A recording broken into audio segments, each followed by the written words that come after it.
boa tarde. Solicitamos a todos que ocupem seus lugares e coloquem seus celulares no modo silencioso. O currículo dos palestrantes e do moderador estão disponíveis para leitura no hall de entrada do salão. Após a palestra, haverá um período de 30 minutos para debate. Com a palavra, o vice-almirante Edson Lawrence Mariá Dantas, primeiro vice-presidente do Clube Naval. Boa tarde a todos.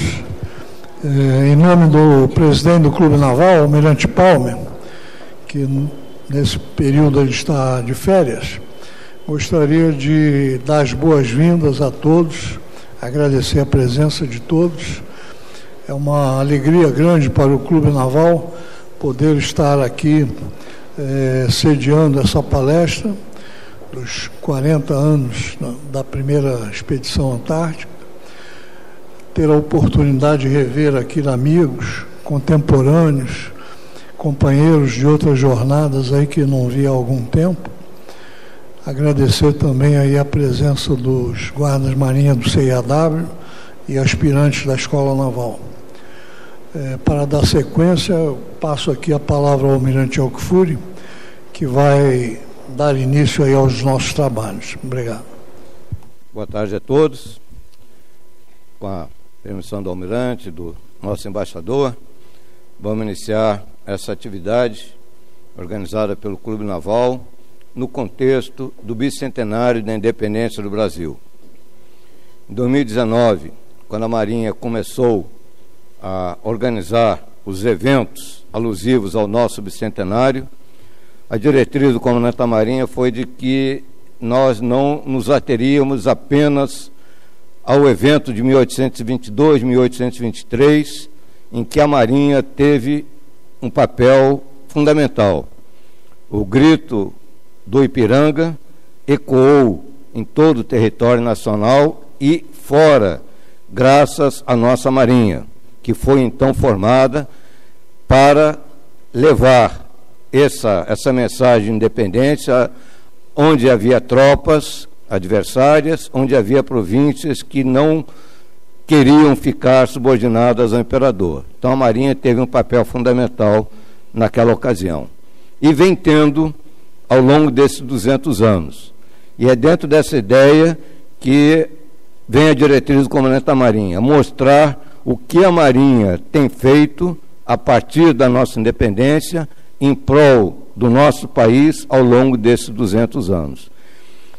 Um dos segmentos em que a Marinha tem tido atuação relevante é a contribuição para a nossa independência em ciência e tecnologia.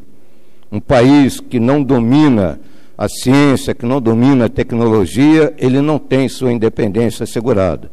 Exemplos, páginas da história mostram bem isso. Assim, a Marinha tem contribuído, seja nas ciências do mar, seja em diferentes áreas de interesse específico da Marinha, mas que tem um emprego para a sociedade como um todo, e aí se destaca o Programa Nuclear da Marinha e o Programa de Desenvolvimento Submarinos, que trouxe para o Brasil o conhecimento que outros países não passam. E foi também, dentro dessa vertente de contribuição para a ciência e tecnologia, que 40 anos atrás, com uma visão de futuro, com uma percepção geopolítica, uma percepção oceanopolítica, uma percepção de que era preciso transformar ideias em fatos, em ações, que o ministro da Marinha, Almirante Maximiano, promoveu iniciativas que permitiram, entre outras coisas, a realização do Programa Antártico Brasileiro. O Almirante Maximiano era inovador. Tivemos a felicidade de ontem ter um evento em homenagem à primeira expedição antártica a bordo do navio polar Almirante Maximiano, justa homenagem a esse insigne chefe naval, mas que fez várias coisas na Marinha. Nós temos hoje essas moças usando o uniforme da Marinha graças a ele. Foi ele que promoveu o ingresso da mulher na Marinha e as demais forças seguiram esse caminho, seguiram esse caminho. Tivemos também o desenvolvimento da Sociedade de Amigos da Marinha. Nós temos aqui o presidente da SOMAR Santa Catarina mostrando bem esse trabalho, né, que é feito para mostrar à sociedade, conscientizar a sociedade da importância para um país com o território, com a configuração que nós temos, o papel da Marinha. Né? Muito bem. E não podia deixar de ser, ele também promoveu a criação do posto de almirante esquadra fuzileiro naval, permitindo que nós, fuzileiros navais, tivéssemos assento no almirantado. Certo, comandante Oliveira? Muito bem. O embaixador também é oriundo do Corpo de Fuzileiros Navais, mas vou falar sobre isso em seguida. Muito bem. Então, tivemos esse início do Programa Antártico Brasileiro para, na sequência do que havia acontecido nos anos 70, em que o Brasil, compensando a sua participação modesta anterior em assuntos de Antártica, o Brasil aderiu ao Tratado Antártico em 1975 e, em 1982, então, o almirante Maximiano promoveu várias ações que permitiram o início do Programa Antártico. Costuma-se dizer que foi aí que nós tivemos o rumo ao sul, mas, na realidade, 100 anos antes de 1982, em 1882, nós tivemos uma expedição lá para o sul, corveta Parnaíba, comandada pelo então capitão de fragata Saldanha da Gama, foi até Punta Arenas para fazer observações da passagem do Sol, de Vênus pelo disco solar. O almirante Van Holtz, o Barão Tefé, foi fazer esse trabalho no Caribe e o almirante Saldanha lá em Punta Arenas. E esse trabalho feito pelo almirante Saldanha foi tão relevante que permitiu que o mundo conhecesse a região patagônica, pelos escritos que ele fez. E esses escritos dele foram tão importantes que nós tivemos uma brasileira que, visitando Punta Arenas, descobriu isso e escreveu um livro sobre esse episódio. E em dezembro deste ano, a Major Sônia, da Polícia Militar do Espírito Santo, que está aqui presente, já está organizando, estará em exposição no Museu Regional da Patagônia, uma exposição sobre o almirante Saldanha da Gama, sobre essa expedição lá rumo ao sul, em 1882. Mas ainda não era Antártico, isso só veio acontecer em 1982. Para terem uma ideia do que foi isso, do início do ano de 1982 até dezembro, a Marinha adquiriu um navio na Dinamarca. Esse navio chegou aqui no Brasil em novembro, com modificações feitas na sua estrutura para receber melhores condições dos helicópteros. Estamos aqui os 4 pilotos que participaram da primeira expedição. E em dezembro, um mês depois, iniciou o rumo à Antártica para mostrar o trabalho que é possível ser feito pelos brasileiros representados na tripulação do navio e nas equipes do Arsenal de Marinha, que não mediram esforços para prontificar o navio. Então, em um mês, o navio foi prontificado e iniciou a expedição. Nessa expedição, nós tivemos a participação de uma expressão que eu ouvi e acho apropriada, a participação de uma matriz estratégica, porque nós tínhamos participando os integrantes da tripulação propriamente dita do navio e representantes de diferentes setores do país. Tínhamos representantes de diferentes setores da Marinha, representante do Exército, representante da Força Aérea, o então Major Ferrari, aqui presente também, representantes da Fiesp, Ministério de Minas e Energia, Secretaria Especial do Meio Ambiente, de universidades, e tínhamos pesquisadores já realizando o trabalho de pesquisa. Um trabalho da Universidade do Paraná, conduzido pela professora Mônica Montu, voltada para o plâncton. e um projeto de pesquisa do INPE, desenvolvido pela professora Vera Kuntz, está aqui presente também, junto com o Armando Adano, saudoso, já iniciaram trabalho de pesquisa nessa primeira expedição. Então, esse trabalho de pesquisa já começou a ser realizado na primeira expedição. E o resultado desse trabalho foi consolidado pelas mãos do então capitão de fragata Neiva, primeiro subsecretário do Prontar, junto com o então conselheiro Luiz Felipe Macedo Soares, que participou da viagem, representando o Itamaraty. Os dois, então, elaboraram a documentação com base nos projetos de pesquisa desenvolvidos, no que foi feito de atividades, e ainda em 1983 foi apresentado na reunião do Tratado da Antártica, realizada em Canberra. E o Brasil foi aceito, por isso, como membro consultivo do Tratado da Antártica, passando a ter, então, poder de voto nessas decisões. Muito bem. O que nós vamos ter hoje aqui é justamente, primeiro, a oportunidade de reunirmos algumas das pessoas que participaram da expedição.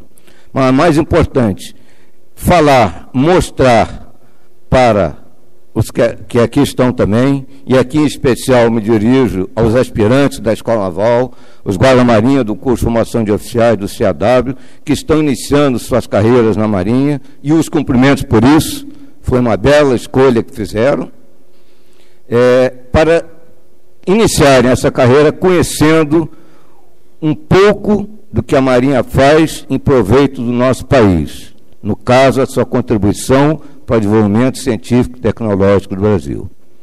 Então, nós teremos aqui apresentações feitas pelo comandante Neiva, que vai falar, na qualidade de chefe científico da primeira expedição, esses aspectos que foram desenvolvidos naquela viagem e que permitiram a base para a fundamentação da nossa solicitação junto ao Tratado da Antártica. O embaixador Luiz Felipe vai mostrar os aspectos diplomáticos envolvidos naquela primeira expedição e na apresentação do trabalho que resultou no Brasil ser membro consultivo. O comandante Carvalho Rocha era encarregado da divisão Mike. Acho que ninguém melhor do que ele poderia falar, talvez o comandante Kleppers pudesse estar aqui, porque foi o setor que sustentou a viagem. Nós tivemos dificuldades nas travessias, mas a equipe de máquinas do navio foi capaz de superar essas dificuldades e permitir a ida e o regresso de todos. Então, ele vai falar um pouco sobre isso. E para moderar, para organizar essas apresentações, teremos o comandante Leonardo Matos, professor da Escola de Guerra Naval, um entusiasta de geopolítica, oceanopolítica, particularmente de assuntos voltados para a Antártica. Mais de uma vez, eu recorri a trabalho dele para escrever alguma coisa sobre a Antártica, para pesquisar sobre a Antártica. Então, estaremos em ótimas mãos nessa tarde para que possamos, memorando o que foi a Operantar 1, conhecer a contribuição da Marinha para o desenvolvimento científico e tecnológico do Brasil. É uma contribuição modesta que o Clube Naval faz em prol da Marinha, em prol da nossa sociedade, e que essas coisas precisam ser guardadas para serem conhecidas mais à frente. Eu falo isso olhando para a professora Márcia, do Museu da Imagem do Som, onde temos coisas já registradas sobre a participação da Antártica, que vão permitir que no futuro mais pessoas conheçam esse trabalho realizado. Então, convido o embaixador, comandante Neiva, comandante Carvalho Rocha, comandante Leonardo Matos, a ocuparem seus lugares para darmos início às nossas apresentações. Muito obrigado. Muito boa tarde a todas, a todos. Meus cumprimentos ao almirante Laurence, almirante Médici, aos chefes aqui presentes, amigos, especialmente também aos guarda-marinha do CAW, aspirantes da Escola Naval. As palavras do almirante Okifuri, emocionadas de um marinheiro, emocionadas de quem faz as coisas porque gosta, porque ama. Essa é a nossa marca, essa é a marca da Marinha do Brasil. Fico muito honrado de estar moderando esse evento hoje. O meu primeiro contato com o tema Antártica faz pouco tempo, 1983, quando era terceiro ano no Colégio Naval em Angra dos Reis, e resolvi escrever um artigo sobre a primeira viagem nossa para a Antártica na revista, na época, Fragata, a revista do Colégio Naval, e que eu tive a honra de ser editor. Não sabia eu que, em 2013, já na reserva da Marinha, como professor da Escola de Guerra Naval, resolvi fazer um mestrado em estudos estratégicos na UF, escolhi o tema Antártica e a partir dali comecei a estudar vários nomes, inclusive do chanceler Macedo Soares. Estava comentando isso com o embaixador antes, né, da coincidência, tio aqui do embaixador. O chanceler Macedo Soares teve uma participação importante, ele era chanceler do presidente Juscelino Kubitschek, na época da história, do início, lá dos primeiros escritos, trabalhos escritos da professora Terezinha de Castro, os primeiros trabalhos pensando o Brasil na Antártica, nos idos de 1956, 57, 58. Mas o Almirante Alquifuri me pediu para esse início de trabalho, antes de passar palavras para os nossos oradores, apenas uma breve contextualização. É importante nós não esquecermos que o mundo está em guerra. Estamos passando por um momento de extrema tensão mundial, na guerra da Ucrânia, na incerteza com relação ao que vai ocorrer com relação a Taiwan, e acho muito apropriado nós pensarmos num espaço que ainda hoje não tem dono. Nós estamos falando de um território que é maior do que o Canadá. Se a Antártica fosse um país, seria o segundo maior país do planeta, com muitas riquezas minerais, com riquezas ainda inexploradas, até por conta do próprio Tratado da Antártica, do Protocolo de Madrid, de 1991, mas a questão que eu deixo, especialmente na cabeça dos mais jovens, é até quando? Muitos falam de 2048, 50 anos depois do Tratado de Madrid, do Protocolo de Madrid, e eu gosto de questionar que ninguém garante que as grandes potências irão respeitar os tratados e o Protocolo de Madrid e vão esperar até 2048 para mudar o status da Antártica. Hoje, na Antártica, só se faz ciência, mas a questão que fica é até quando. E o Brasil precisa estar presente na Antártica. O Brasil é o sétimo país geograficamente mais próximo da Antártica. O que acontece na Antártica influencia demais o clima do Brasil. É um país que tem aí no agronegócio uma das suas forças, não apenas isso, mas uma das suas forças. Então, obviamente, que a mudança da geopolítica na Antártica, a presença de bases militares lá, por exemplo, que hoje é proibido, ou outras coisas do tipo, a exploração comercial, efetivamente, a exploração mineral na Antártica, vai influenciar o nosso país. Isso precisa ser levado à sociedade. Precisamos trabalhar isso que eu gosto de chamar em alguns temas, em alguns artigos, de mentalidade antártica. Por que não? Temos que ter mentalidade marítima, sem sombra de dúvidas, um país marítimo como o Brasil, mas uma mentalidade antártica. Vemos aí o caso dos nossos irmãos argentinos e chilenos com tanta proximidade em relação à Antártica, tanta identificação com a Antártica, e aqui, infelizmente, não vemos isso dentro da nossa sociedade. Então, eu gostaria de cumprimentar o clube por essa iniciativa, importantíssimo, como o Almirante Alquifuri, mais uma vez, emocionado porque é um brasileiro, né? E o ano de 2022 marca 40 anos em relação a 1982, que é um ano importantíssimo para a história da presença do Brasil na Antártica. Hoje temos uma das estações mais modernas do continente antártico, a Estação Antártica Comandante Ferraz, inaugurada em janeiro de 2020. É uma estação para todos nós brasileiros nos orgulharmos. A nossa presença hoje na Antártica é uma presença de excelência, cumprindo todos os protocolos previstos, todos os tratados, tudo que está escrito em relação à Antártica, o Brasil sempre cumpriu. Inclusive, quando tivemos aí o desastre do incêndio de 2012, nós tivemos aí muito cuidado na retirada dos escombros, da maneira como retiramos os escombros lá da Antártica, do incêndio, fatal incêndio que tivemos lá na nossa estação. Ou seja, o Brasil é exemplo de ter orgulho disso. Então, isso é muito importante.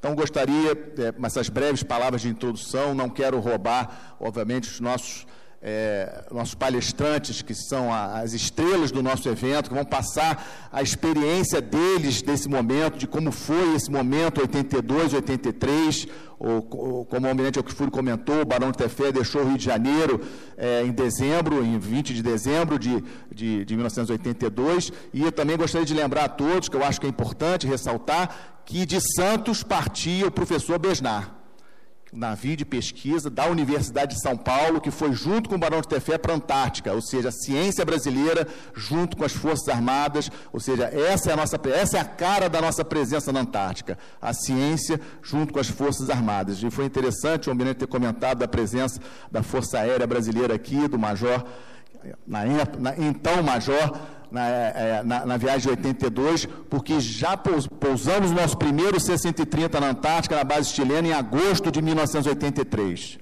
Ou seja, a Força Aérea Brasileira também muito atuante, muito importante para o Programa Antártico Brasileiro. Então, seguindo a sequência das apresentações, eu gostaria de passar a palavra, então, para o comandante Neiva, para falar um pouco da parte científica. Por favor, chefe.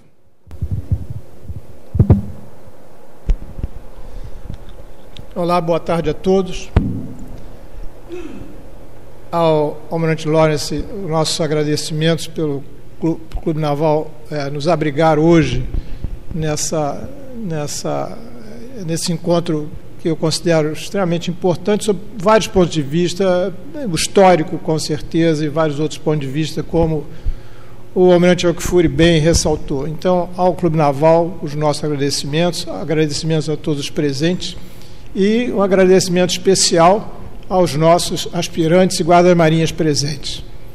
Eu acho que essa é uma oportunidade rara e nós ficamos muito felizes de vê-los aqui.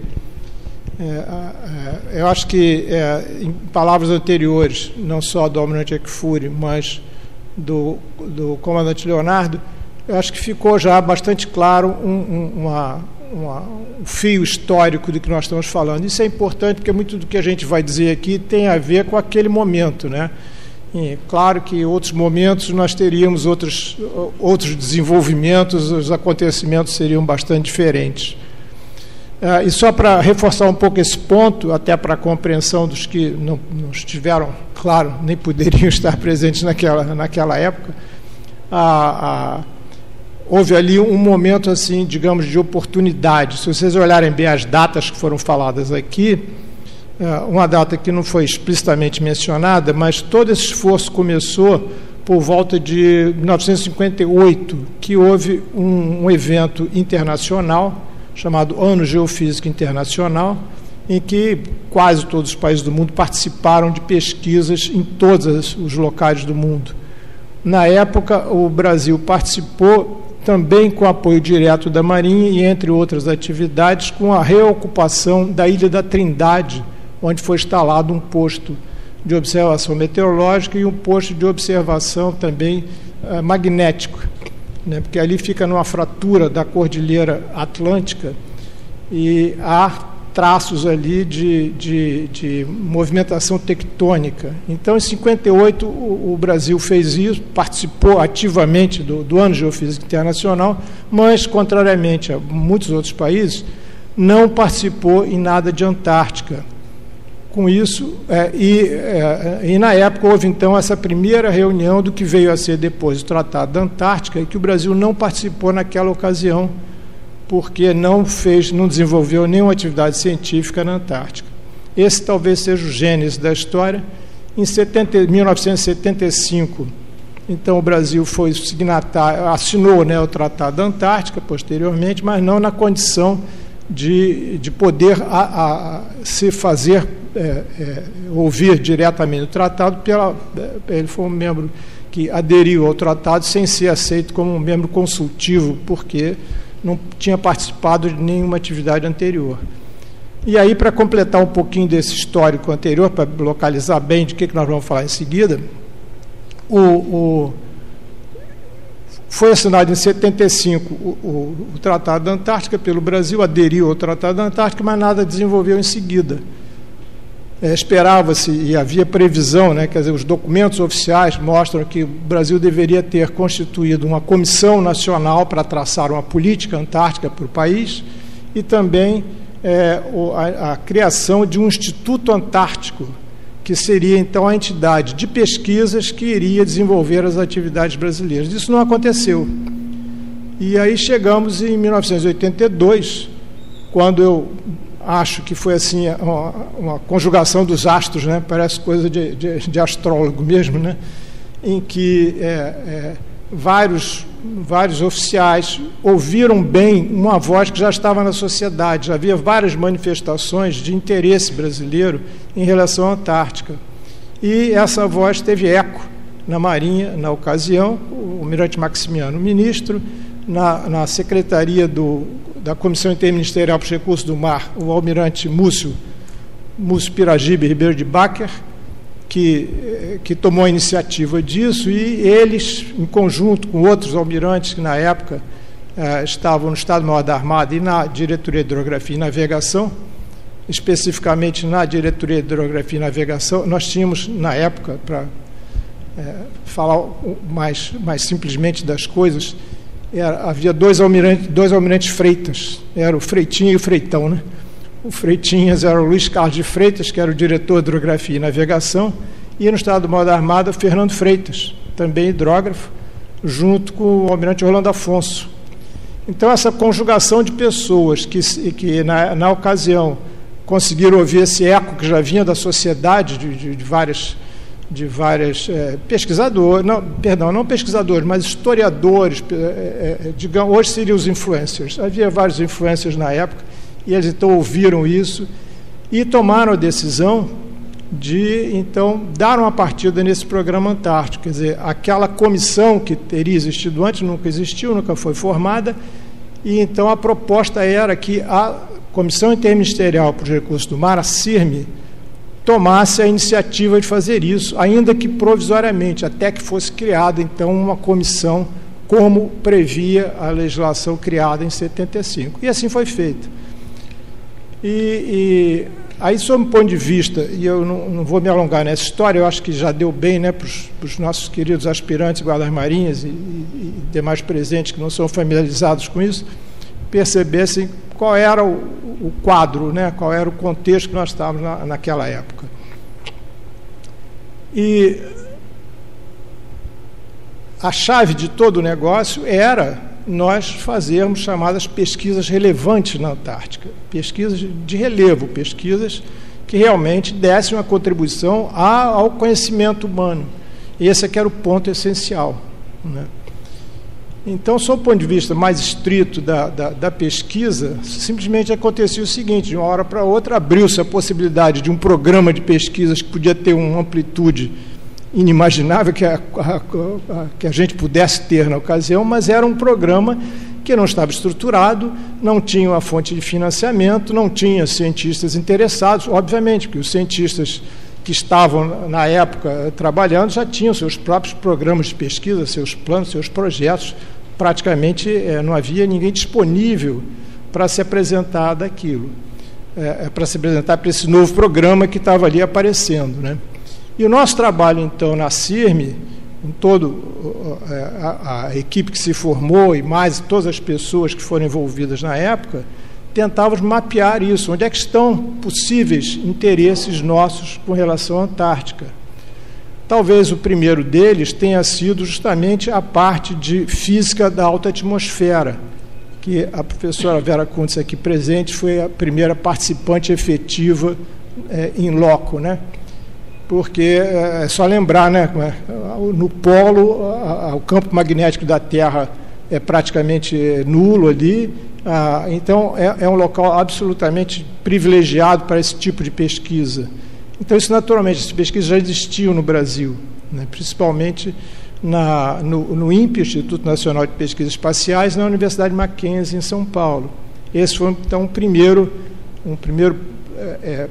participante potencial que apareceu pelo interesse que ele teria em simplesmente aumentar, abrir o leque de pesquisas dele para essa área que não era pesquisada então.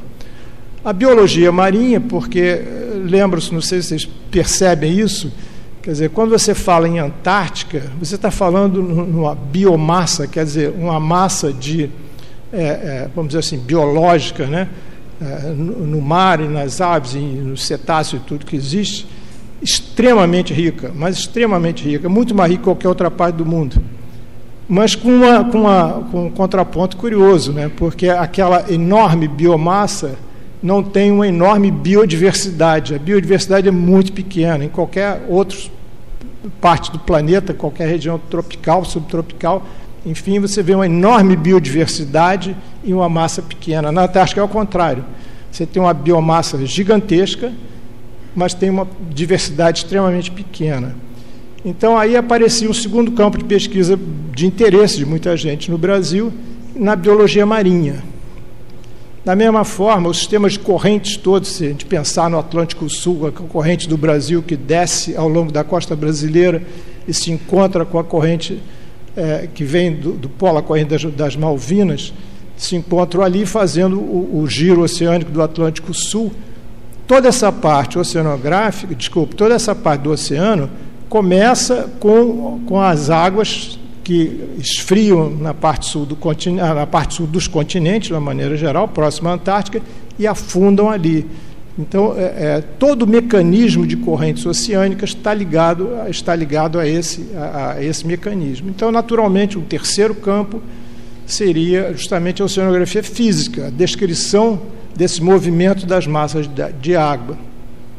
E eu volto isso mais adiante para falar num outro ponto, que esse interesse, que se na época já podia ser, visto como uma coisa de interesse direto nosso, porque as águas que aqui passam, principalmente na parte mais sul do Brasil, né, são influenciadas diretamente por isso. E depois voltamos a isso. Aí temos lá a oceanografia. E na época nós não tínhamos ninguém, hoje em dia já temos, ninguém ligado à parte de gelo em si, a glaciologia, a parte toda de estudo do gelo. E quando você pensa em ciência na Antártica, você tem que lembrar que na Antártica você tem quilômetros de gelo acumulado, e esses quilômetros de gelo acumulado são um testemunho vivo da história da Terra. A cada metro que você penetra no gelo e tira amostras, que sejam amostras dos gases que são presos no gelo quando ele se forma, são a história do planeta, de uma maneira, se você conseguir ir fundo naquilo, quanto mais profundo a amostra de um sedimento de gelo que você consegue coletar, mais você consegue entender como funciona esse sistema chamado Terra, né? A biosfera e a parte, vamos dizer, Camões, né? A parte aquosa do planeta e a parte rígida do planeta. Muito que bem. Mas nós não tínhamos ninguém nessa área na época. Então, isso que veio a ser, que é hoje uma das partes mais importantes da pesquisa antártica, na ocasião, uma das primeiras coisas que a gente conseguiu foi uma bolsa de estudos para um primeiro glaciologista brasileiro se formar, que é o Jefferson Cardia Simões, que hoje está no programa Antártico, participando dos refúgios antárticos lá no gelo, lá bem no centro do continente. E, enfim, não era muito mais que isso. Havia um interesse vamos dizer, menor ainda na parte de geologia, que depois veio também a despertar um grande interesse, mas naquela ocasião muito pouco interesse, e outros que depois vieram a se revelar. Quer dizer, em suma, o que nós tentávamos na época era mapear isso que eu estou falando. Quem são essas pessoas? Quem estaria disposto a fazer isso, né? E havia outra questão também que ia junto, como nós instrumentalizarmos isso. Duas maneiras óbvias, mas que é óbvio, fácil de falar, difícil de fazer. Que uma era nós, vamos dizer assim, verticalizar, nós criarmos a nossa própria ciência aqui, desenvolvermos aquela própria ciência e levarmos aquilo a campo para executar. A outra seria através de cooperações, e essas cooperações em duas, digamos assim, de duas formas. Uma que são projetos bilaterais. Você sempre pode imaginar que você consegue uma parceria de um cientista brasileiro com um cientista alemão, francês, polonês, que nós chegamos a ter, ou, enfim, qualquer outro, numa relação bilateral. Ou, então, participarmos dos programas internacionais de pesquisa. Então, na primeira expedição, a bordo do Barão de Tefé, nós estávamos muito mais ligados na viabilidade daquilo tudo, e aí, né, não posso deixar de citar, mais uma vez, está aqui na minha frente o almirante Okfuri, era o nosso homem-chave ali para pensar como seria uma logística de apoio à pesquisa na Antártica. Secundariamente, não secundariamente, mas paralelamente nós tínhamos, hoje não está aqui presente conosco, mas esteve ontem a bordo do navio polar Almirante Maximiano, o colega Marco Antônio Bompé, cuja incumbência na ocasião era fazer pelo menos um primeiro rascunho do que poderia ser um programa hidrográfico para a Antártica. Que parte da Antártica nós precisaríamos mapear para poder executar em seguida um programa de pesquisa, né? E vários outros participantes de vários órgãos do país, e aí eu ressalto que era a então chamada Secretaria de Meio Ambiente, que era um órgão nacional que depois veio a dar no Ministério do Meio Ambiente. Na época não existia o Ministério do Meio Ambiente. Então, desde aquele primeiro momento, nós tivemos, digamos, a boa ideia de considerar a preservação ambiental como ponto-chave e ponto fundamental do nosso programa de trabalhos, não só de pesquisa, mas de trabalho de uma maneira geral, na Antártica. Exemplo do efeito disso, justamente o que o comandante Leonardo citou, que foi quando houve um incêndio na base brasileira, nós tivemos o cuidado extremo de retirar, enfim, tudo que restou daquele incêndio para que não pudesse haver nenhum tipo de poluição de qualquer forma por conta do acontecimento. Quer dizer, em suma, esses eram os problemas, essas eram as questões colocadas para nós. Que tipo de acordo de pesquisa nós faríamos? Nós verticalizaríamos, criando pesquisadores brasileiros, nós faríamos encontros bilaterais, nós faríamos encontros multilaterais. E acaba que fizemos todos, um de cada vez, que óbvio que é muito mais fácil, desde o início, você fazer uma parceria bilateral e, mais adiante, você realmente promover pesquisas e consolidar todo o trabalho de apoio à pesquisa que desse meios aos pesquisadores estarem presentes lá, né? Em suma, eu acho que, como palavras iniciais, passei até da conta, falei um pouco demais, mas esse era o quadro que nós tínhamos. Sim, desculpa, eu falei um pouco do Barão de Tefé, que nós tínhamos essa equipe multidisciplinar a bordo que está tentando ver todos esses problemas, mas tínhamos, fundamentalmente, a presença do navio de pesquisas da Universidade de São Paulo, o professor W. Bernard. No Bernard, não, eles já estavam engajados numa pesquisa, principalmente o Instituto de Oceanografia da Universidade de São Paulo e o Instituto de Geociências, que estavam ligados a um programa internacional chamado Biomassa, que era justamente sobre a biomassa do Atlântico Sul, da Antártica, né, ligada a esse crustáceo chamado crio, que é um crustáceo cuja massa é de tal ordem que ele está na base de toda a cadeia alimentar de todos os seres vivos na Antártica. As aves, as focas, os pinguins, escolhe um que na base da cadeia alimentar dele está o crio. E o crio já era disputado. Nós, no mar, nós passamos mais de uma vez por navios fábrica, pescando, se é que a gente pode chamar pescar, né? Pescando crio na Antártica, que realmente era um grande aspirador de pó, né? Ele botava aquela boca na água e chupava um cardume inteiro de crio de uma vez só, né?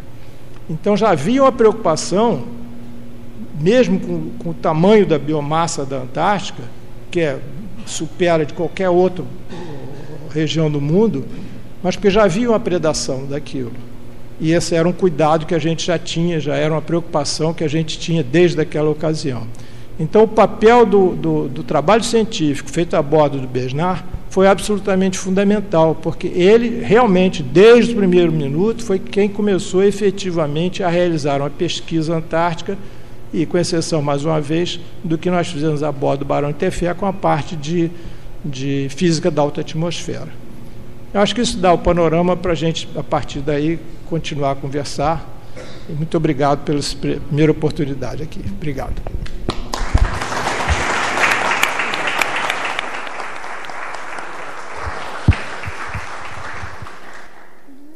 aproveitar uma das coisas que o comandante Neiva comentou, talvez os mais jovens não saibam, né? Ele comentou sobre o Ano Geofísico Internacional de 1957 a 1958. Como o comandante Neiva bem falou, o Brasil participou efetivamente, mas não na Antártica. Somente 12 países fizeram pesquisa na Antártica durante o Ano Geofísico Internacional. E isso levou o governo dos Estados Unidos, em maio de 1958, a convidar esses países, Estados Unidos mais 11 países, a fazerem parte da conferência que ocorreu em Washington em 1959 e assinou o Tratado da Antártica no dia 1º de dezembro de 1959. O Medineva também comentou rapidamente, né, e é fato isso, em 75 teve adesão do Brasil ao Tratado da Antártica, mas na prática nada foi feito naquele momento inicialmente. Mas só a título de curiosidade, o Brasil, a Marinha do Brasil esteve na Antártica nos anos 60 pela primeira vez, com 3 oficiais hidrógrafos em 3 expedições chilenas, um dado que ninguém falava, ninguém conhecia, porque na época era tratado até com assunto sigiloso, secreto, e eu tive a oportunidade de descobrir essas informações na diretoria de hidrografia, no arquivo da diretoria de hidrografia, de que 3 oficiais da Marinha do Brasil estiveram, capitães de corvetas, estiveram em operações antárticas chilenas, de 63 a 64, 65 a 66, 67 a 68, no Chile, na Antártica, mas acompanhando expedições chilenas. E também achei muito interessante, chefe, o senhor comentar sobre o Jefferson. O professor Jefferson Cardia Simões hoje é considerado um dos mais importantes pesquisadores do Programa Antártico Brasileiro, vice-presidente do SCAR, que é o órgão mundial de coordenação de toda a pesquisa antártica, e é muito interessante. Eu já conheci o Jefferson pós-doutor, e o senhor está falando que nós facilitamos a primeira bolsa para o Jefferson se tornar o que ele é hoje, em termos aí de uma referência, em termos de glaciologia, professor titular da Universidade Federal do Rio Grande do Sul. Mas, sem delongas, eu queria passar a palavra, então, para o embaixador Macedo Soares, para a parte da diplomacia, da política, como era aquele momento que ele de acompanhar lá nos idos de 1982. Por favor, embaixador. Boa tarde a todos. Tomando justamente os comentários que foram feitos aqui, é interessante notar o contexto internacional no momento em que se negociou o Tratado da Antártica, quando os Estados Unidos, então, reuniram em Washington os 12 estados que haviam feito pesquisas na Antártica durante o Ano Geofísico Internacional. Aliás, entre parênteses, o Brasil não participou não foi à Antártida durante o Ano Geofísico, mas foi muito ativo. Aliás, no ano anterior se realizou aqui no Rio um muito grande Congresso Internacional de Geografia, que reuniu toda a nata da geografia mundial. Mas, enfim, por que o Brasil não foi naquela época à Antártida? Na minha percepção, na minha opinião, simplesmente porque naqueles anos 57, 58 e seguintes, o Brasil estava empenhado na construção de Brasília. Não havia como aparelhar uma expedição à Antártida. Mas voltando ao cenário internacional, durante essa segunda metade dos anos 50, havia um certo degelo na Guerra Fria. Ela estava numa fase de uma certa aproximação entre os Estados Unidos e a União Soviética. De um lado, porque na União Soviética, desde o Congresso do Partido Comunista da União Soviética em 56, quando Khrushchev, então, o secretário-geral do partido, denunciou o stalinismo, o seu famoso relatório secreto, e promoveu e isso atraiu, evidentemente, o Ocidente, Estados Unidos à frente, a ver com melhores olhos o que se passava na União Soviética. Por outro lado, o presidente Eisenhower era um moderado. Muitas das ações que, em diversos momentos, forças políticas americanas, enfim, queriam impulsionar, ele detinha. De maneira que isso permitiu aos dois países se articularem e havia uma preocupação de ambos. Se nós, não tem aqui um mapa da Antártida, mas se nós pensarmos um pouquinho nesse continente, ele é absolutamente estratégico. Se pensavam os Estados Unidos, a União Soviética começa, que já era muito ativa no continente antártico, pensa em instalar bases de lançamento de mísseis, e pensava Moscou, se os Estados Unidos puserem armas nucleares e plataformas de lançamento neste ponto da Terra, aí realmente será um confronto extraordinário. Então nós precisamos reservar esse continente, do tamanho mais ou menos, foi dito aqui, da América do Sul, para evitar que a corrida armamentista se passe aí. E, portanto, o Tratado da Antártida é o primeiro instrumento internacional que desnucleariza uma região. Poucos anos depois, em 67, nós, Brasil e os demais países da América Latina, tivemos a honra de fazer a mesma coisa no continente nosso, na América Latina e no Caribe, fazendo o Tratado de Tlatelolco, que proíbe armas nucleares na América Latina e no Caribe. De modo que esse era o contexto. Além disso, havia um problema no contexto antártico, do ponto de vista político, internacional. E aqueles 12 países que foram convidados a negociar o tratado, eles... 7 deles, tinham reivindicações territoriais.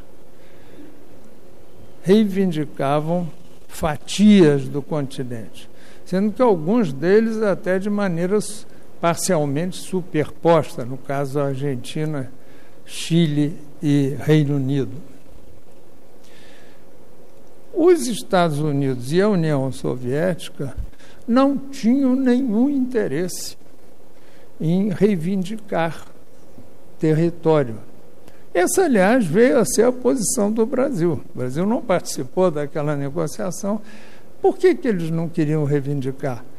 Porque justamente na Antártica nos interessa, como interessava a eles, poder trabalhar e pesquisar em qualquer lugar. Enquanto que os territorialistas, eles ficam circunscritos às suas áreas. Os argentinos só trabalham onde eles reivindicam o território.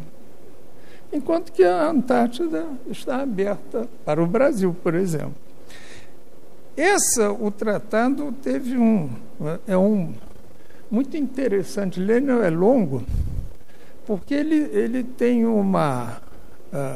ele dá uma solução extraordinariamente elegante a essa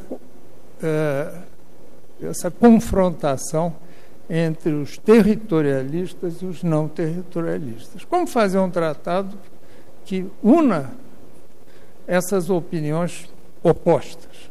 Simplesmente dizendo, como eu disse, de forma elegante, jurídica, quem reivindica, reivindica. Quem não aceita, não aceita. Ninguém mais pode reivindicar nada. E nós vamos trabalhar livremente, sem armas de qualquer espécie e sem novas reivindicações. Isso permitiu que houvesse essa evolução e justamente o tratado, embora esteja aberto à adesão de todos os Estados-membros das Nações Unidas, ele também restringe o real poder de decisão aos países que efetivamente estão ativos na Antártida, o que são partes consultivas. Por quê? Porque o tratado prevê que, periodicamente, os países que estão na Antártida se reúnem em reuniões consultivas. É ali que se tomam as decisões. E esse era o interesse fundamental, além, é claro, do interesse de desenvolver a ciência, que o Neiva já descreveu tão bem, mas de estar sentado nessa mesa e de poder participar dessas decisões. Então,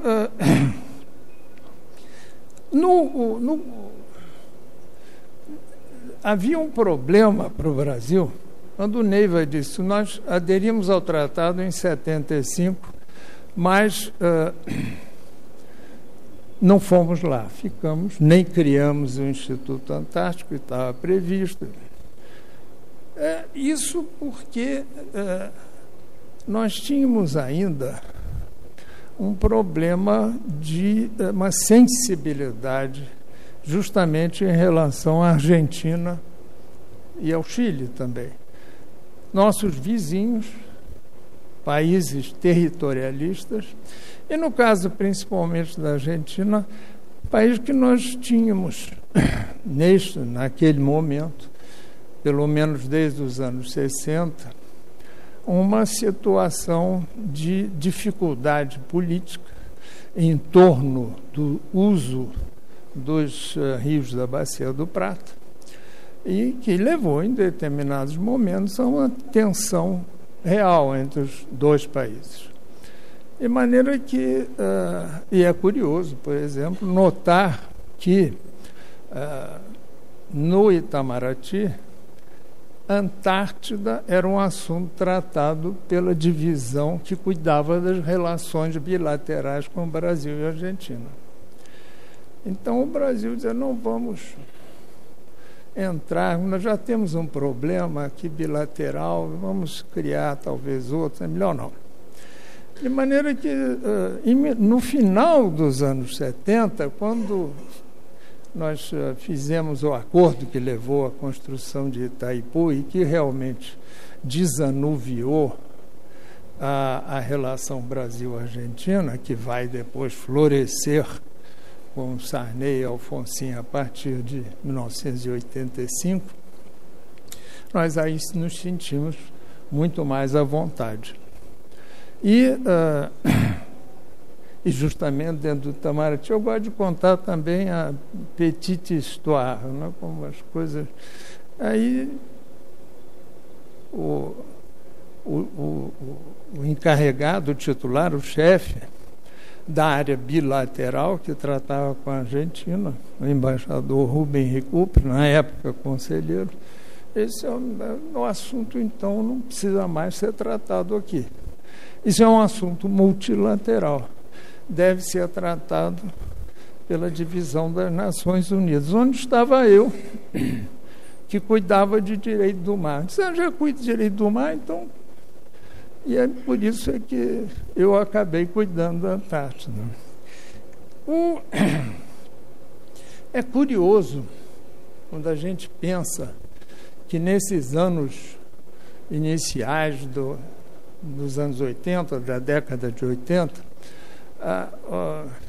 quando o Brasil estava numa situação financeira apavorante.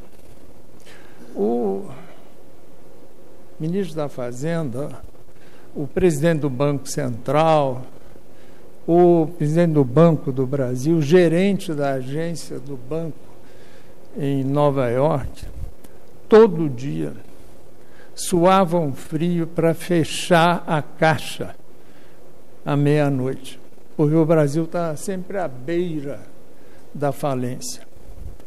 Como é que pode, nesse contexto financeiro,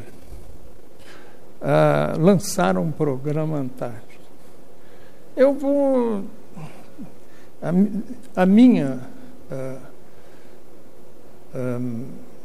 conclusão ou explicação é simples. É uma palavra só: Maximiano. Só isso. Era um homem de extraordinário poder de iniciativa, e ele conseguiu convencer que era o momento de fazer aquilo. E, por isso, eu tenho a impressão, a minha convicção, é que isso levou, logo em dezembro de 81, a se criar uma Comissão Nacional de Assuntos Antárticos, e que se determinou que a CIRME cuidasse, a Comissão Interministerial de Recursos do Mar, no Ministério da Marinha, cuidasse, centralizasse o programa e planejasse. E isso é importante porque e aí também estava, acho,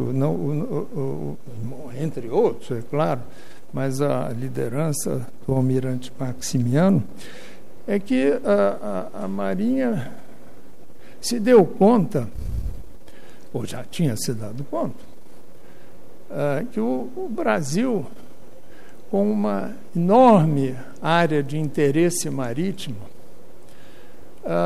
não dispunha de um instrumento político-administrativo para esse espaço marinho.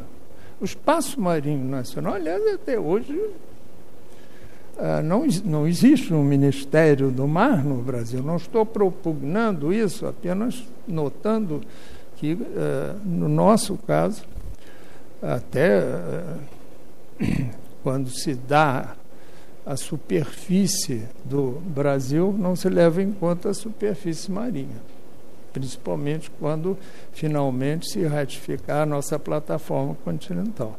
Ela é muito maior do que 8 milhões e 500.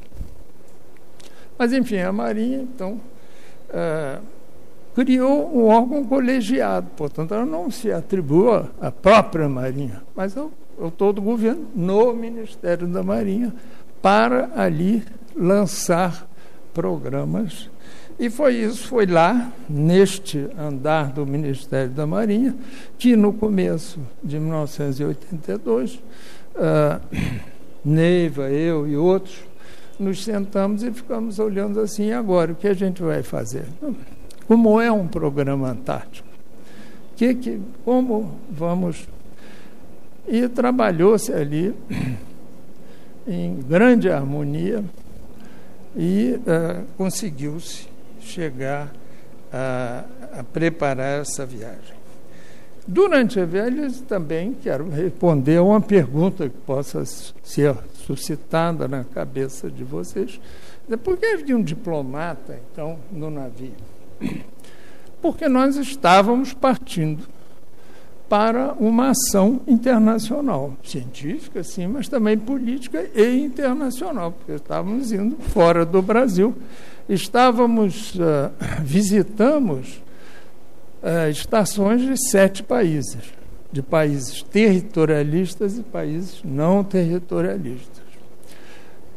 Levávamos em cada uma das estações visitadas, entregávamos uma carta, muito bem dosada conforme fosse o país, de maneira que ficasse claro que o Brasil não estava reconhecendo nada, que o Brasil estava afirmando ali o seu desejo de ingressar nesse contexto antártico.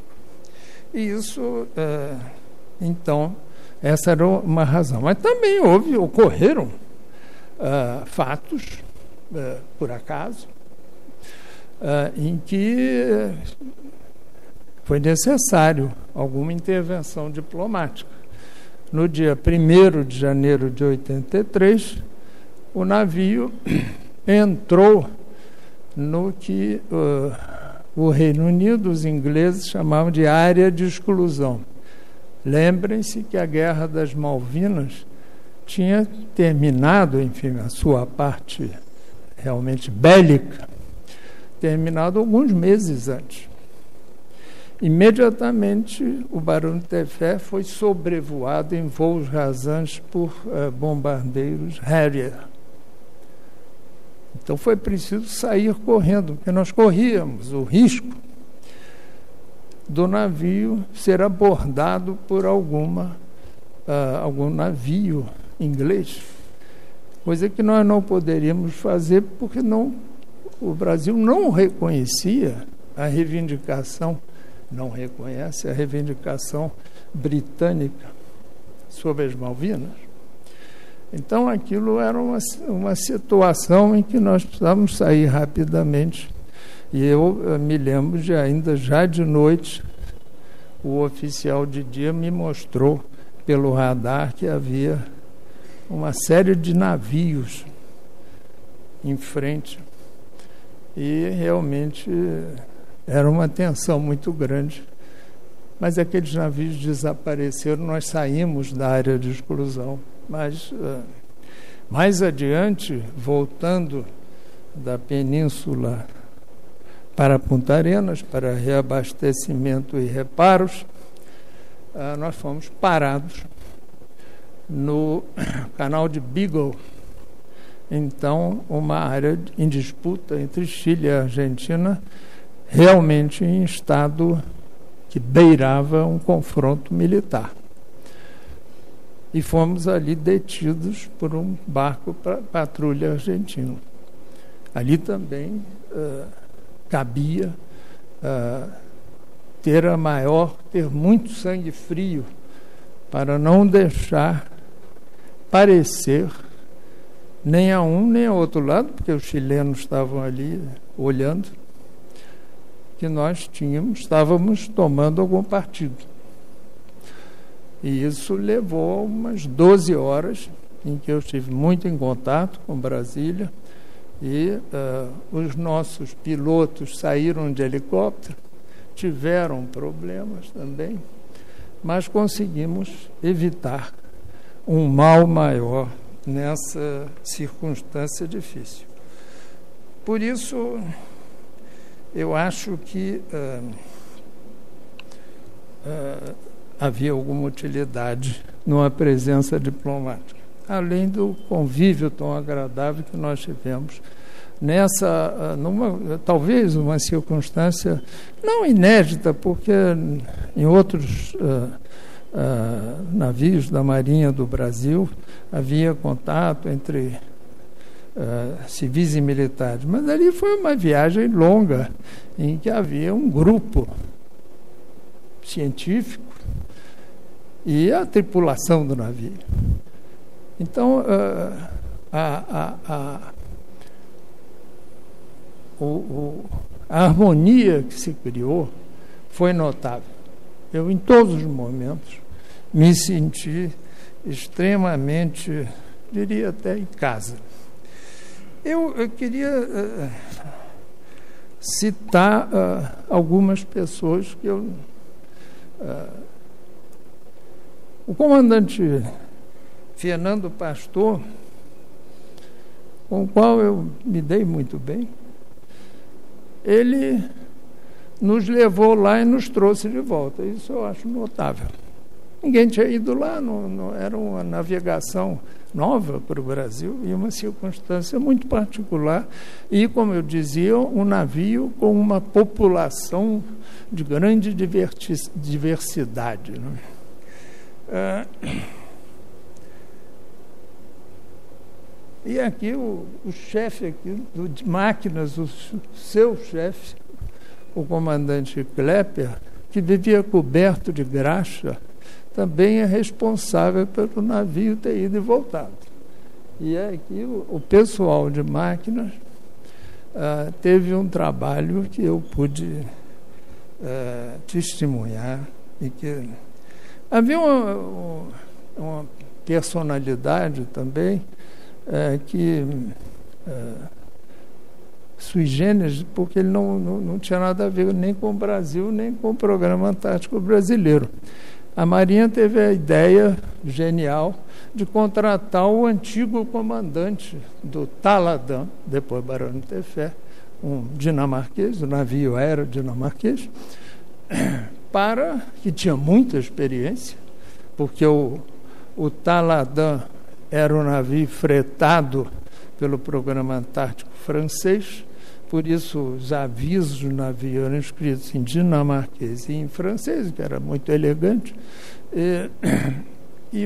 Esse comandante, Peter Granholm, foi de enorme utilidade, porque ele conhecia, era muito discreto, ele aparecia pouco. Mas como nós dividíamos o mesmo camarote, frequentemente tínhamos tempestades espantosas, pelo menos para mim, e ele, antes ele já sabia, porque ele via o barômetro e dizia, vem aí. Ele então amarrava tudo no nosso camarote, tinha até vasinho de flor, tudo que estava em cima da mesa e tal, nada se mexia, enquanto tinha outros camarotes que eram uma coisa.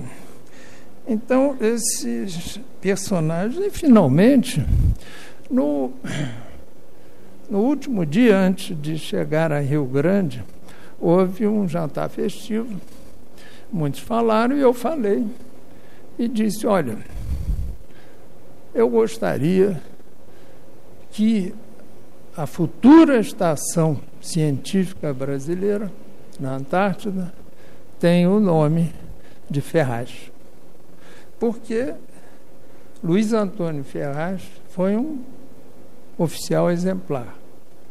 Ele, na realidade, acho que ele morreu por causa do Programa Antártico, porque ele tinha tantas incumbências, não só, aliás, em relação à Antártida, mas foi um acréscimo, porque ele morreu em Halifax, no Canadá, numa reunião da Comissão Oceanográfica Intergovernamental.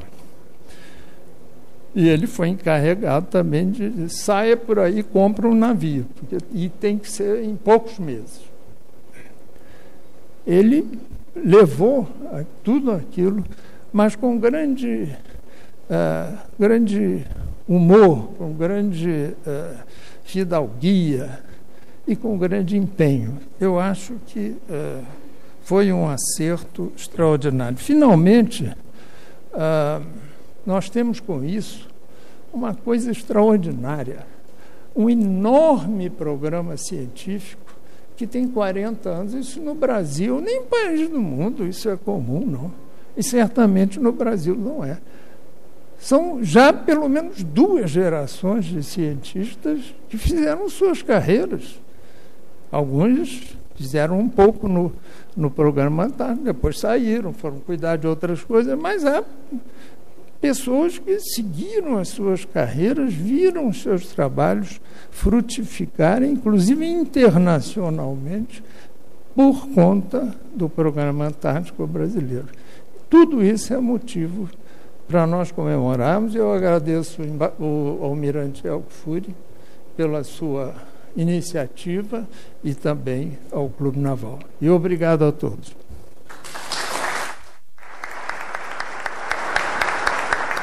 Obrigado, embaixador. Antes de passar a palavra para o comandante Carvalho Rocha, só com a sua permissão, complementando, O membro consultivo do Tratado Antártico é aquele que tem o direito de voto e veto nas reuniões do tratado, que são anuais atualmente.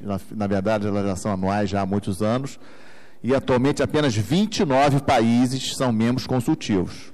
Se nós lembrarmos que a ONU tem 193 países, 29 países hoje decidem o futuro da Antártica, se instala base, se pode instalar aqui, se pode instalar ali, ou seja, a posição do Brasil é sim uma posição importante. E uma curiosidade com relação a essa questão de membro consultivo, o Brasil se tornou membro consultivo junto com a Índia em 1983, setembro de 83, e a China só se tornou membro consultivo em 85.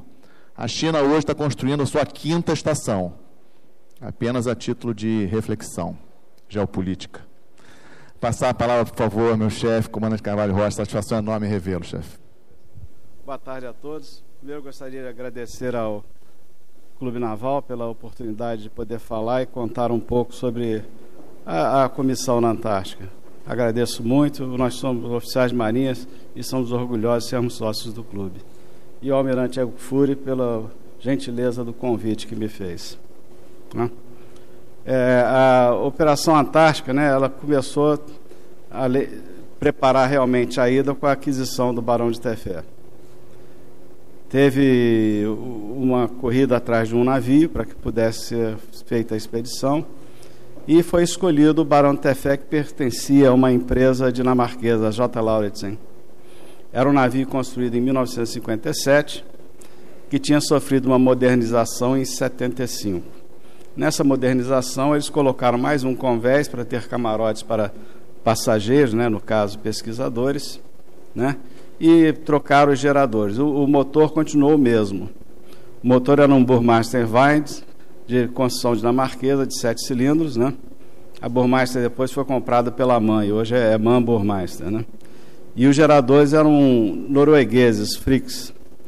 Todos os equipamentos extremamente confiáveis, isso se provou depois. Na primeira viagem, não, por uma série de motivos que nós vamos começar a falar e procurar explicar, Então, o grupo de recebimento, teve um grupo precursor, que constava do chefe de máquinas, do imediato, do encarregado de comunicações, que era o comandante Andrade Pinto, e do comandante Valim, que era o piloto, o chefe da equipe do grupo aéreo embarcado, Eles embarcaram no navio, ainda sob bandeira dinamarquesa, fizeram um abastecimento da Groenlândia.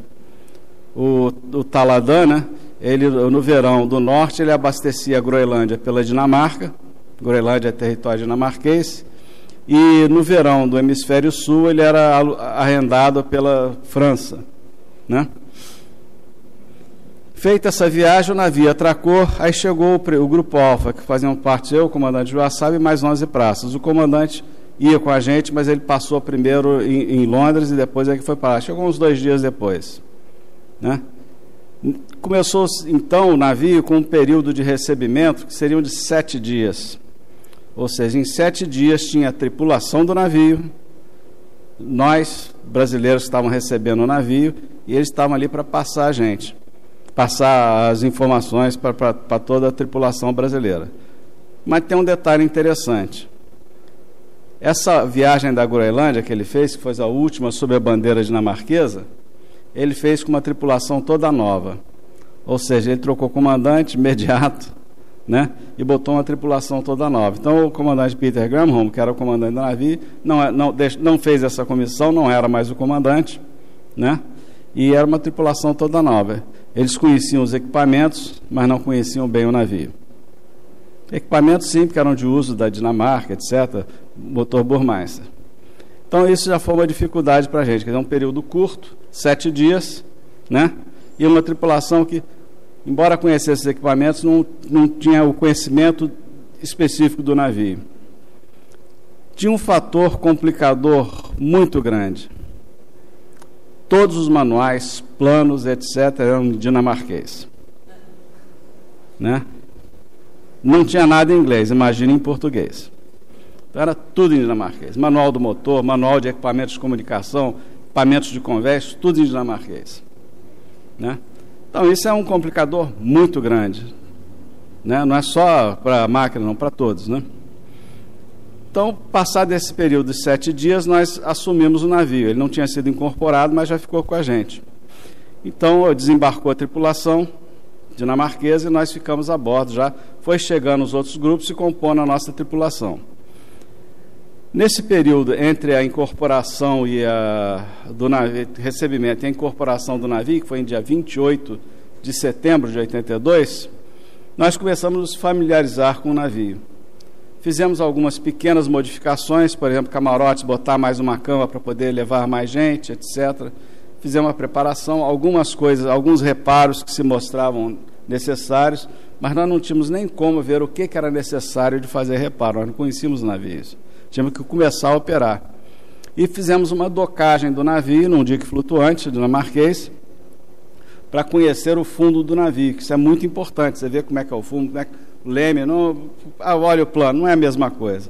A visualização, as aspirações do mar, ver o estado delas, se elas estão obstruídas, as descargas, o posicionamento dele, conferir com o plano, porque o navio velho, passa um tempo, você faz uma modificação e nem sempre está no plano, né? Então, isso foram as dificuldades iniciais. E começamos também, na Dinamarca, a comprar o que nós podíamos comprar, que achávamos que seria necessário. Tá? E tentar ver o que existia a bordo do navio. Né? Olhar o painel de sobressalentes, bonito, mas todo em dinamarquês. Né?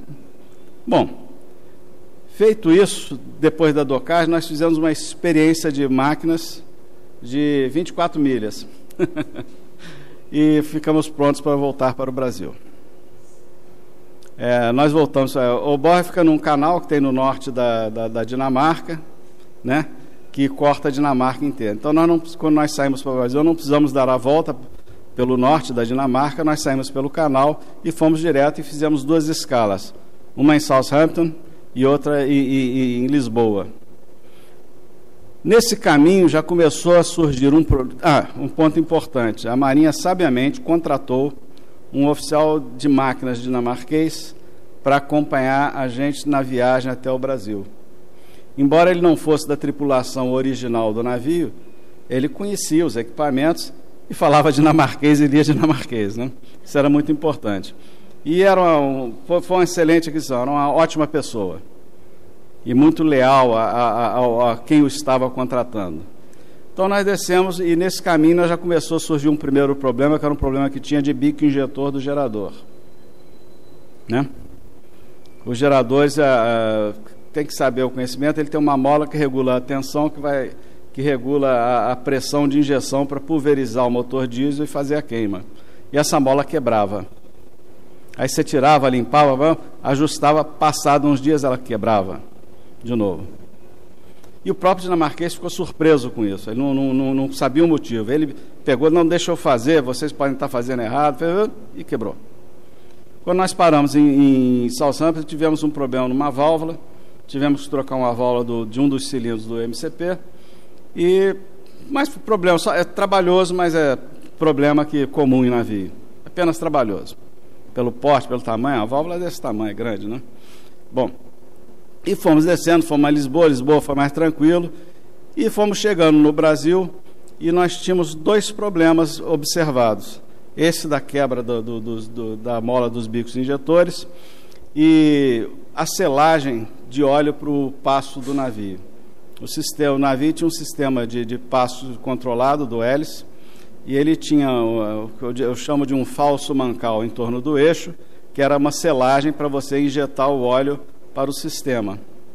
E ele tinha um tanque de expansão, ficava lá no alto da chaminé, quer dizer, uns 4 convéses acima, já não me recordo tanto, bem alto. Era um tanque de expansão, um tanque de uns 50, 60 litros, não era muito grande, mas era só para manter a pressão do sistema e expansão.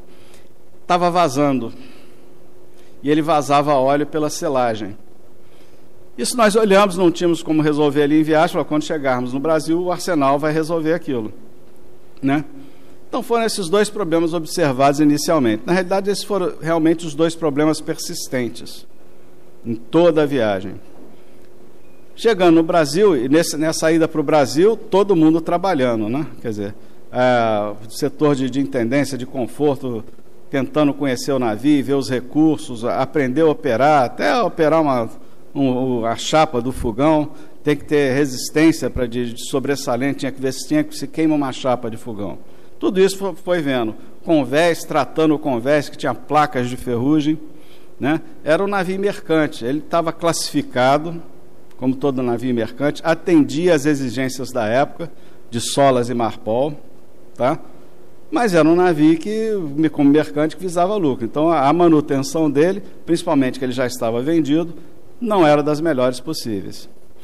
A praça de máquinas, quando eu entrei a primeira vez, me deu um susto, pelo estado de apresentação dela, de sujeira, de vazamentozinhos, né? E eu vinha de um destroyer, e quem conhece os navios da Marinha, as praças de máquinas são um brinco, né? Um brinco. Bom, quando chegamos no Brasil, nós tínhamos 1 mês de preparação do navio. E foi decidido que, por nossa inexperiência em operar em altas latitudes, e principalmente Antártica e no gelo, que o navio teria que ser abastecido para 1 ano. Porque se nós tivéssemos o azar de o navio ficar preso no gelo, nós estaríamos abastecidos para 1 ano. Aí você teria que economizar combustível, uma série de coisas para durar 1 ano, né? Embora ele tinha um tanque muito grande de combustível, que o porão inferior foi transformado pelo dinamarquês num tanque de combustível para abastecer a Groenlândia. Mas era um tanque que tinha uma superfície livre enorme, né? Era ou todo cheio ou todo vazio, senão prejudicava a estabilidade do navio. Mas nisso nós fomos preparando. A intendência talvez tenha sido quem mais sofreu, que abastecer de gêneros um navio para 1 ano não é uma coisa muito fácil, que não é só, vamos botar tanto de carne, você tem que ter mais uma noção de cardápio, de tudo isso.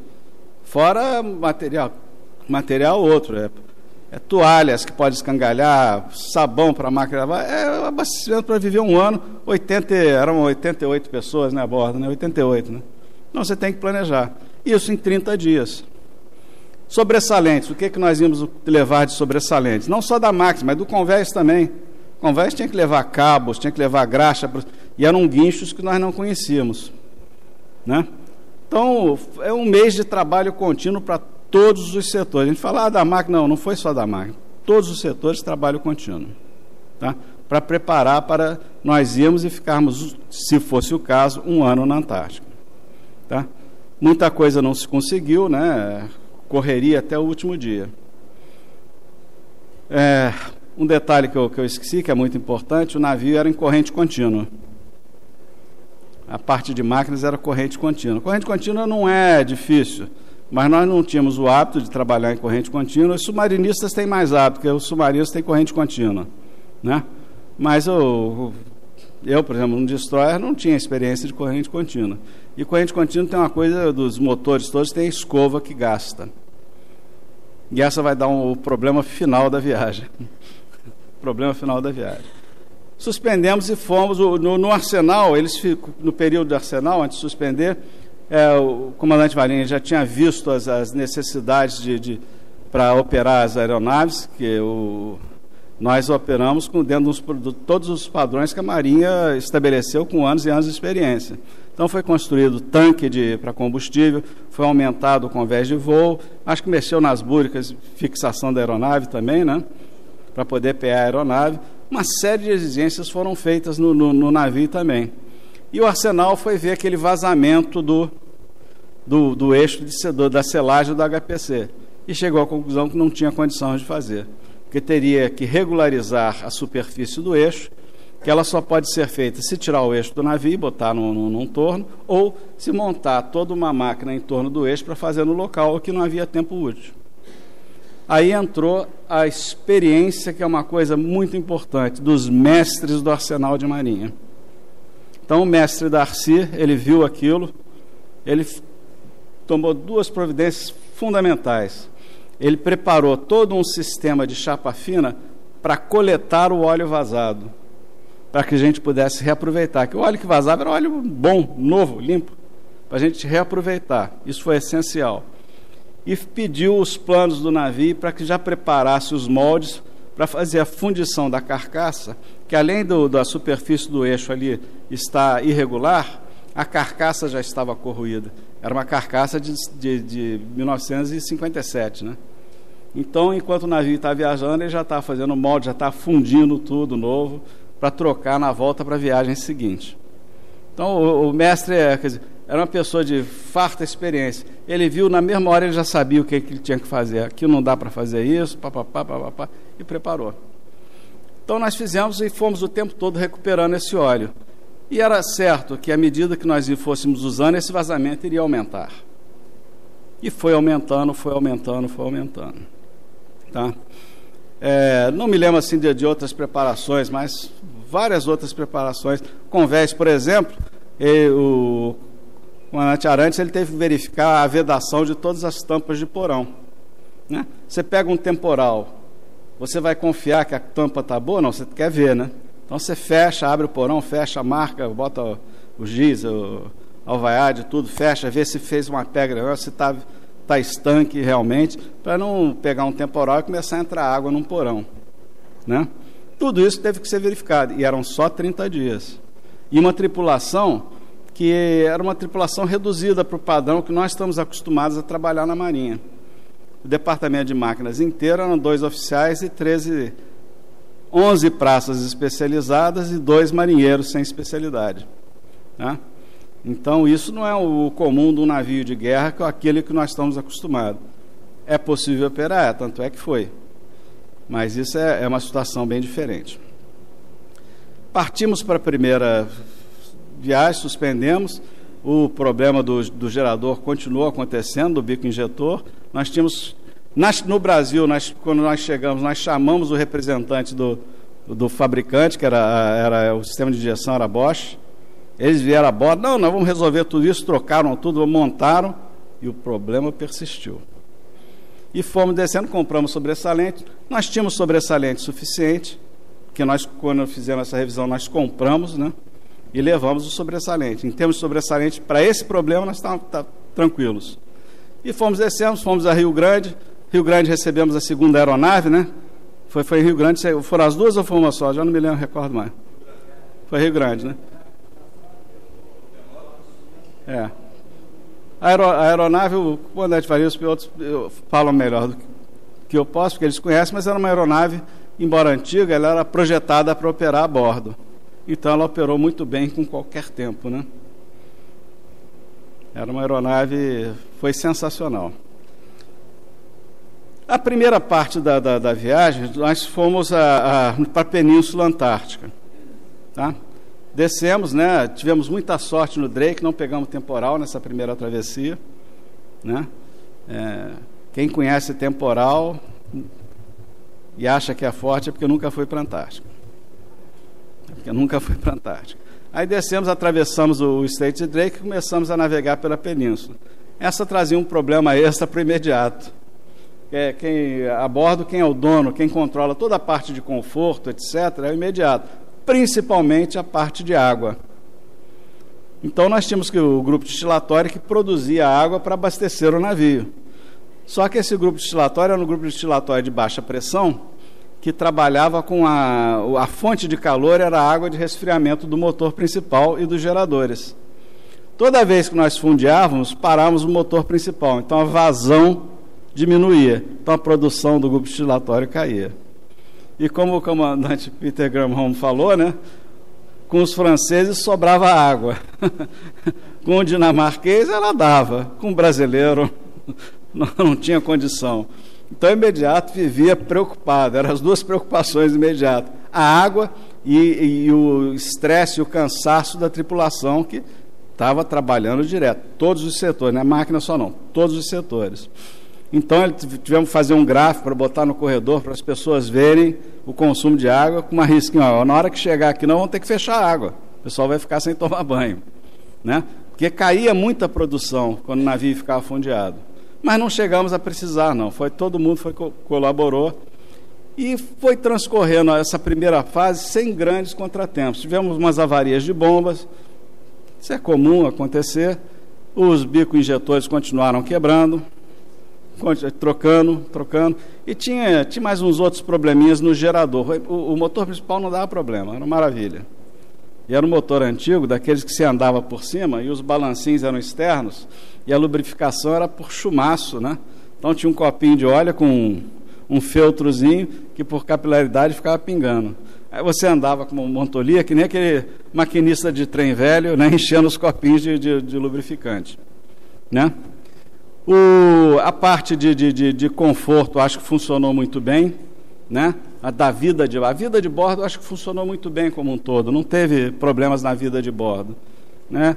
Problema ou outro de abastecimento de algum item, não sei o que, é o caso da história que a gente fala brincando do curau, né? Mas não teve problema. A água mineral, né? Que é outra história, né? A água mineral, mas não teve problema, né? Fomos a Punta Arenas. Na ida para Punta Arenas nós tivemos um incidente que o embaixador falou, que contornamos a ilha de Navarino, né, e entramos pelo canal de Beagle mais adiante e morreu por ali. Na saída, nós não voltamos pelo mesmo caminho, nós saímos pelo Estreito de Magalhães para o Atlântico e descemos para evitar qualquer, né, confronto. E em Punta Arenas fizemos alguns reparos lá mais de motores elétricos, de enrolamento, motor que queimou, com o ASMAR, né, que é o arsenal da Marinha chilena, que deu um apoio muito bom, né? O Brasil tem sorte que os vizinhos são amigos, né? Deu um apoio muito bom. Na segunda viagem, aí começaram a acontecer os problemas mais sérios e os temporais, né? Na segunda perna. Essa segunda perna era muito simples. Nós iríamos para cruzar o Círculo Polar Antártico para fazer a visita na base alemã de Neumayer, que nós fomos até 70 graus sul, mais ou menos, né? Já não recordo, não. O livro da doutora Vera tem tudo detalhado. É um diário sensacional. Mas quando nós estávamos mais ou menos na altura do Círculo Polar Antártico, teve a grande avaria. Quando quebrava a mola do bico injetor, você verificava que a temperatura do cilindro começava a cair. Aí nós já sabíamos que era isso, e parava-se o gerador, quer dizer, passava a carga para outro gerador, parava aquele, trocava o bico, regulava e botava. Esse bico não quebrava todo dia, assim a cada 2 dias, quebrava de um cilindro, daqui a pouco quebrava de outro, em outro motor, né? E nós íamos trocando. Numa dessas, a avaria foi mais séria. Por quê? Porque não sei te dizer a causa exatamente por que ocorreu isso, tá? Provavelmente foi demora em perceber que havia quebrado a mola daquele bico injetor. Então entrou muito diesel num cilindro, fez um martelo hidráulico e quebrou o eixo de manivelas. Essa foi a avaria mais grave que o navio teve. Foi a única que nós não podíamos contornar. Era uma avaria que só no Brasil nós poderíamos solucionar. As outras avarias davam trabalho, mas nós sabíamos que resolveríamos. Essa não tinha como resolver. Até uma turbina de um dos geradores, nós fizemos uma revisão a bordo. Nós tínhamos sobressalente, nós começamos a escutar um barulho e fizemos a revisão, né? Quando aconteceu isso, nós ficamos com uma grande limitação. E aí eu acho que foi a decisão mais importante e a mais difícil que o comandante tomou. Voltamos para o Brasil direto, porque nós estamos só com um gerador e podemos, se ele pifar e o gerador que acontecia, o mesmo problema que acontecia no outro, que era o bico injetor, dá problema, né? Ou vamos prosseguir para completar a missão que nos foi atribuída. O completar a missão, nós estamos a 10 dias do porto mais próximo, aproximadamente. Seria aumentar nesses 10 dias mais uns 3 a 4 dias de distância. Então ele decidiu por nós prosseguirmos, nós descemos até os 70 graus sul, mais ou menos, na distância para lançar as aeronaves, e as aeronaves começaram a fazer uma verdadeira ponte aérea entre o navio e a base alemã. Foi uma ponte aérea, pousava uma, daqui a pouco chegava a outra, e ficaram pelo redondo não sei quantas horas, mas eles trabalharam o dia inteiro pelo menos, né? O dia inteiro, né? E, terminadas as visitas, cumprida toda essa etapa, nós começamos a viagem de volta. E veio uma outra avaria, que essa avaria ela foi trabalhosa, causou apreensão, mas para a máquina não tinha problema. Tá? Foi quando nós já tínhamos acabado de cruzar, voltando o Círculo Polar Antártico, nós tivemos uma avaria no mancal do motor principal. Ele começou a bater, pá, pá, pá. A gente já sabia que tinha tido uma avaria. Aí o chefe de máquinas falou: comandante, nós temos que parar, temos que substituir. O parar é moleza, parar na Antártica nem tanto. Você pode parar, era uma faina que seria demorada, e então tinha que ter um acompanhamento do passadiço de previsão de temporal, deriva de iceberg. Você está parado, sem propulsão, aí o iceberg começa a derivar para cima de você, você não tem o que fazer, né? Aí entrou o comandante Joaçaba, o comandante Andrade Pinto, fizeram toda a previsão, viram qual era o melhor local, a melhor hora para parar. Nós paramos e começamos uma faina que durou 17 horas. Nós ficamos 17 horas com o navio a matroca. O mancal, por que era trabalhoso? Porque você trocar um mancal desse, você tem que tirar a válvula de descarga, né? É tudo grande, você tem uma ponte rolante, você tiça, levanta, né? Aí prende o cilindro e puxa pela ponte rolante para levantar, para você soltar o mancal da conectora e pegar e substituir pelo reserva. Mas o reserva é um mancal que você tem que fazer o ajuste no local. Então primeiro você bota ele no estado, o que a gente chama bate-calibre, que é você bota um fio de chumbo em vários pontos e mede a folga. E depois você está na folga, tá, o mancal está bom, tá. Então agora vamos fazer a pega. Aí você passa o azul da Prússia, que a gente chama, que é uma pasta azul, né, um líquido azul. Você prende o mancal, gira e vê aonde que ele tocou e onde que não tocou. Você tem que ter no mínimo 70% de parte tocando. Então quando você vê que onde não está tocando, você começa a fazer uma raspagem lenta, com cuidado para não matar o mancal, que se raspar muito ele fica fora da folga, e bota de volta e faz de novo. Isso você faz várias vezes. Aí entrou a experiência do chefe de máquinas, comandante Klepper, né? E a habilidade dele, é uma pessoa muito hábil, né? E com isso nós montamos. Quando chegou mais ou menos 80%, 80 e poucos por cento de pega, falou: não, tá bom, não vamos demorar mais não, vamos montar. Montou de volta, ficamos rodando, o motor voltou a funcionar, já eram 11 horas do dia seguinte, né? Por aí, né? E começamos a navegar com uma velocidade mais baixa, com uma rotação, para fazer a camagem do mancal. Depois aceleramos e não deu mais problemas. A avaria, todo mundo ficou preocupado, mas para a máquina isso não era preocupação, nós sabíamos que seria resolvido. Então a preocupação que nós tivemos o tempo todo, que nesse período, foi a avaria do gerador. Nós tínhamos um gerador de emergência, ficava na proa, mas ele não aguentava quase nada, era só para você poder ter algum tipo de iluminação de passadiço. Eu nem me lembro mais o que ele iluminava, para ser sincero, mas era muito pouca coisa, né? Era só divertido que eu ia lá e girava ele para manutenção e ia lá me divertir, só para fazer a partida dele. Mas não servia para muita coisa, não. E na viagem, na volta, né, quer dizer, todo mundo preocupado, porque o outro gerador ficou funcionando pelo redondo. E nós tínhamos um problema em paralelo. Ele tinha um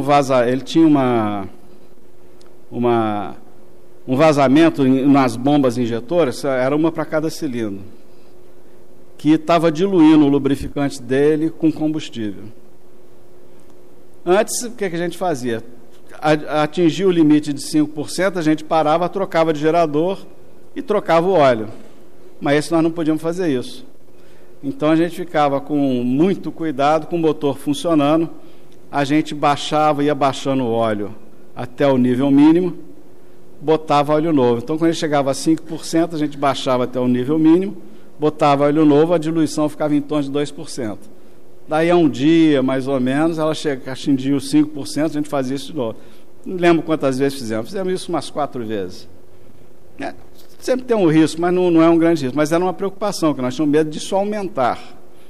E se aumentasse, nós tínhamos medo de o óleo que nós tínhamos a bordo não ser o suficiente, né? Mas não aumentou, muito pelo contrário. E chegamos em Rio Grande, aquele alívio, né? E depois de Rio Grande fomos para o Rio de Janeiro. Na chegada do Rio de Janeiro, foi o último problema. O gerador, como eu disse, era tudo de corrente contínua. Corrente contínua trabalha com escovas e as escovas gastam. Então, nós sabíamos que elas estavam gastando, nós abrimos, olhávamos, mas ficávamos torcendo para não gastar completamente, né? Às 5 horas de entrar no Rio de Janeiro, mais ou menos, o motor apagou. E eram as escovas. Aí não tem problema, vamos trocar as escovas. Fomos no paiol, não tinha suficiente. Vamos tirar do gerador parado, ela é diferente. Aí nós tiramos a escova, o porta-escova conjunto do outro gerador, botamos, a calagem era diferente, então sabíamos que ia centelhar muito e que ia durar pouco. Mas ia funcionar. Aí trocamos, né? Botamos, funcionou e chegamos e atracamos no Rio, né? Mas são detalhes, quer dizer, os geradores eram exatamente iguais, mas os portas e escovas e as escovas eram diferentes, né? E tivemos outras, nós apagamos em frente a Punta Arenas, né? Porque foi uma falha, foi uma falsa informação de excesso de velocidade, que o sistema de colchão das baterias, ele deu um defeito e subiu, era 24 volts o sistema de controle, foi a 26, 27 volts, aí deu uma falsa informação de velocidade. Aí, esse daí, por coincidência, eu estava de serviço, imediato foi ao passadiço, aí eu desci para a máquina, ele assumiu a manobra, eu desci para a máquina, quando cheguei lá o chefe já estava lá, já tinha descido, né? O maquinista escuta um barulho diferente e desce, né? Aí ele já estava lá, nós botamos o outro gerador, fomos ver o que era, né? Isso foi antes da avaria do outro gerador. E subimos, e aí o imediato falou, vamos fundear o navio. E aquela preocupação que o imediato tinha, né? Não, vamos acordar o mestre, o Arantes, primeira divisão. Nada, Carvalho, você sabe operar o guincho? Sei. Então você vai para a proa e a gente manobra. E nós dois fundeamos o navio. No dia seguinte, quando acordou, todo mundo, o navio está fundeado, ninguém me chamou. Foi decisão do imediato. Certamente, não vou dizer porque eu não vi, mas ele certamente falou com o comandante, né? E nós ficamos fundeados. Então, eram preocupações que você ia vendo em cada pessoa que estava operando o navio, né? O imediato era preocupação com o funcionamento do navio, com o conforto, e ele tinha uma grande preocupação com o desgaste da tripulação. Então, basicamente foi isso. E para encerrar, né, o problema do bico injetor, nós chamamos de novo o representante do fabricante, dessa vez vamos resolver. Não resolveu, e quem resolveu foi um engenheiro do Arsenal, que um dia resolveu fazer uma inspeção detalhada em todos os planos e viu que em algum momento da vida o dinamarquês botou um porta-bico errado, que ele tinha um rebaixo de cerca de alguns milímetros, que era o suficiente para fazer quebrar a válvula. Aí mostrou-se para o fabricante, ele trouxe sem aquele rebaixo, nunca mais quebrou. A segunda viagem, que eu tive a oportunidade de fazer, nós não tivemos problema nenhum.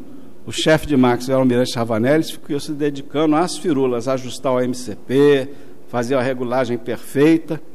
E a praça de máquinas, quando voltou da segunda viagem, ela estava dentro daquele padrão que nós conhecemos, um brinco com tudo brilhando. Isso foi o bom. Por fim, eu acho que eu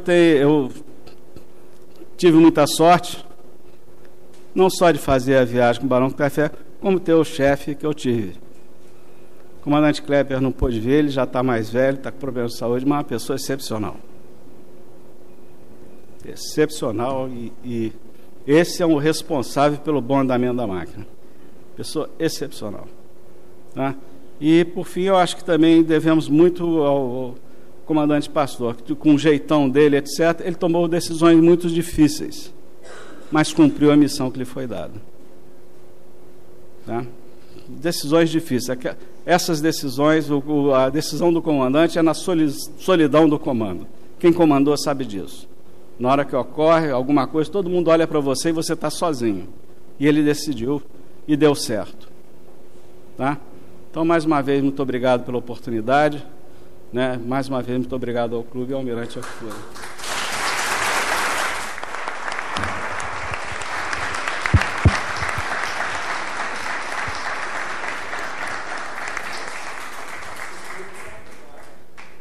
A participação da Marinha ao longo desses 200 anos, contribuindo para a soberania, para a defesa da pátria e também para o desenvolvimento do país, particularmente desenvolvimento científico e tecnológico. E para encerrar, eu passo a palavra ao almirante Lawrence para entregar o certificado aos palestrantes e fazer o encerramento da nossa tarde de palestra da presidência. Bom, mais uma vez, gostaria de, em nome do presidente do clube, apresentar os agradecimentos aos palestrantes, moderador que teve que sair um pouco mais cedo, aos presentes, aos guarda-marinha do CEAW, aspirantes da Escola Naval, os que puderam permanecer aqui até esse momento para escutar um pouco das histórias aí da primeira Operação Antártica, né? Eu, particularmente, prazer muito grande rever aqui alguns amigos que não vi há algum tempo. Gostaria, nessa oportunidade, de passar as mãos aqui dos nossos amigos palestrantes um certificado que marca a presença aqui no dia de hoje no Clube Naval. Se possível, seria bom para a foto.